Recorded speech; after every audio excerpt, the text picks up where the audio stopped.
Hello. The situation in Bangladesh is volatile.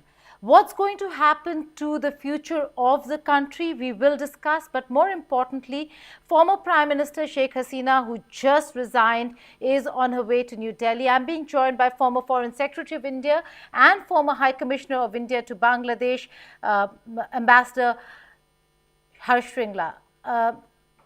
The fact that this has happened at this point in time, at this juncture, Foreign Secretary Shringla, what is it that, in your assessment, is the situation on the ground?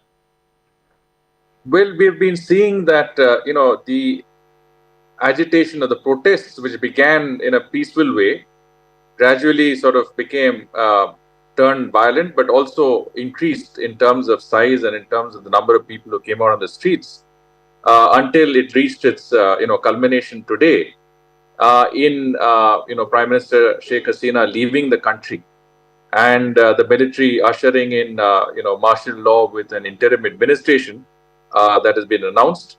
I think, in a certain sense, the situation or the standoff, as it was between, the government and the protesters, uh, could not have been sustained without further bloodshed and conflict any longer.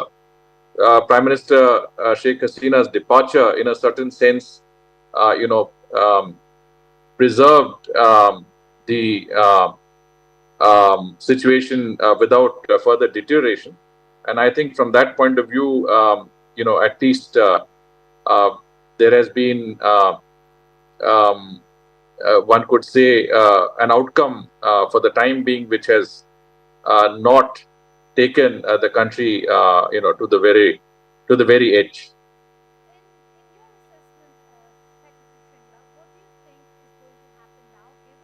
That former Prime Minister Sheikh Hasina is on her way to New Delhi.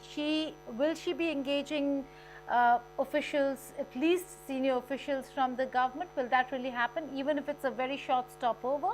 Sorry, I can't hear you, Geeta. It's breaking up now.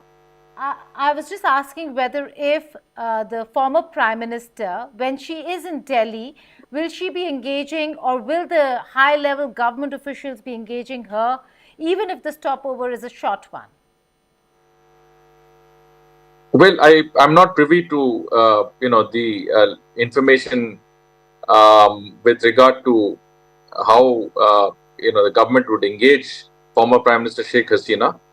The fact that she has reached a safe zone, the fact that she has been evacuated safely, is an important development.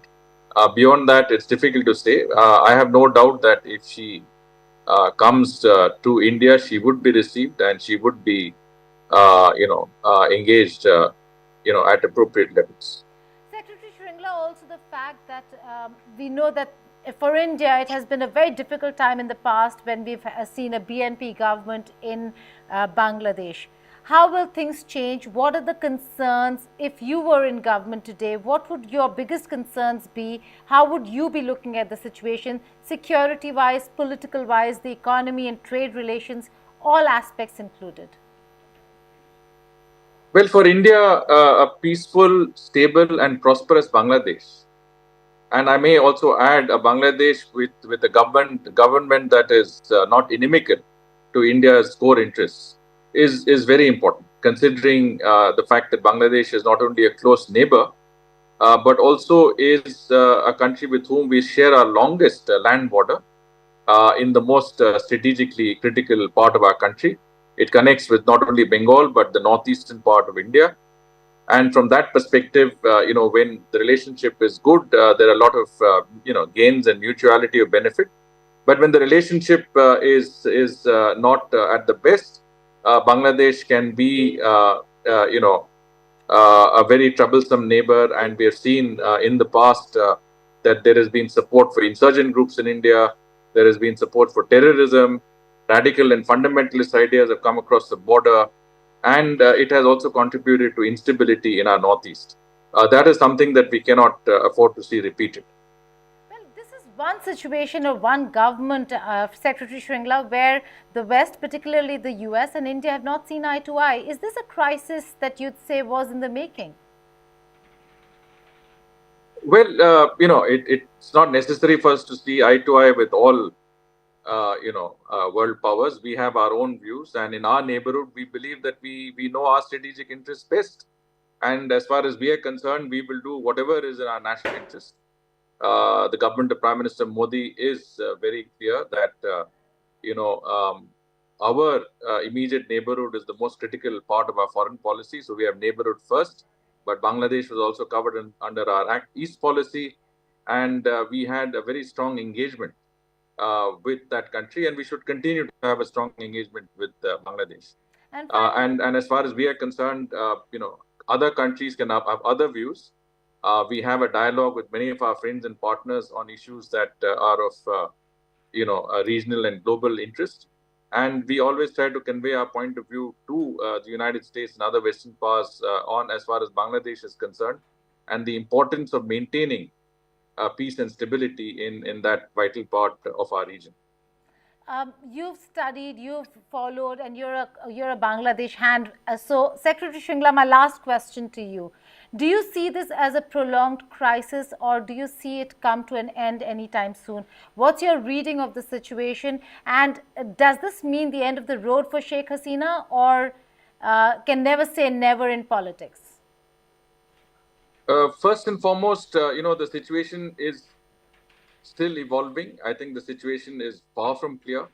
Other than the fact that the Chief of Army Staff of Bangladesh has announced an interim government, we don't know any details. We don't know any further details, and I imagine that he would also be in the process of formulating, what sort of an administration this would be, what would be the composition of such an administration, how long will they be,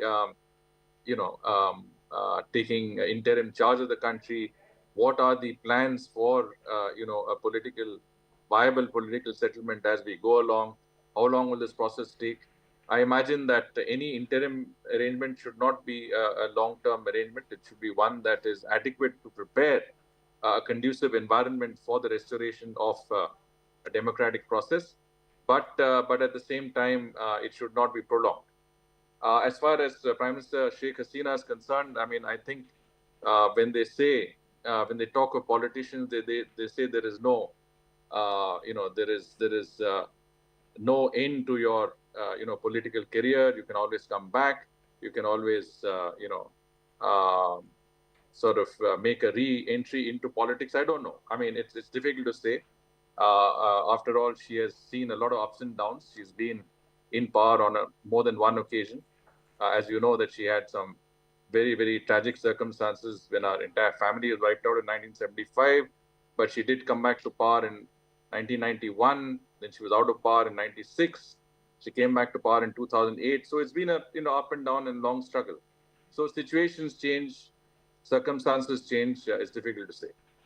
On that note, Secretary Shringla, thank you so much for Thank joining us you. here on Geeta. India Today Global. That was the former Foreign Secretary of India speaking exclusively to the India Today network.